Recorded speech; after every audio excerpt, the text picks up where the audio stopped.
Hello and welcome everybody to today's webinar through MBL Seminars. Very pleased to welcome you to today's session. My name's Safta Mahmood, and today that I'm going to be speaking to you about placement options for children in public childcare proceedings. Now, as you can imagine, there's various methods of placement of children in these types of situations. These could range from, for example, child arrangements orders, specifying living with, special guardianship orders, of course, fostering, and adoption. In fact, you can even have no order. You can have children placed on a no order, of course.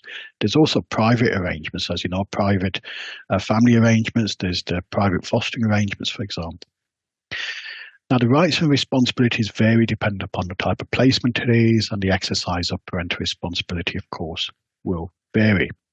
So with today's webinar, what I'm going to be doing is taking you through some of the key differences between principally special guardianship, fostering and adoption. And we'll also be looking at some aspects of child arrangements also. We'll be looking at the differences in terms of the assessment processes, the procedures, and in terms of the rights and duties. So I'm going to be starting off with looking at shared care. So where you may have situations where there are child arrangements, live with orders. We'll be looking at child arrangements orders and special guardianship. Care planning. So we'll be looking at the care planning regulations both in England and indeed in Wales. We'll be looking at the position with realistic options. So how does the case of HW children number 2 tie in with this? The placement of children under interim care orders, connected persons. What do we mean by that? What duties upon the local authority to assess? And what if the local authority are looking at removing in those circumstances? And one of the key elements I also want to look at today is adoption versus fostering. What are the factors which will be taken into account deciding whether it should be one or the other?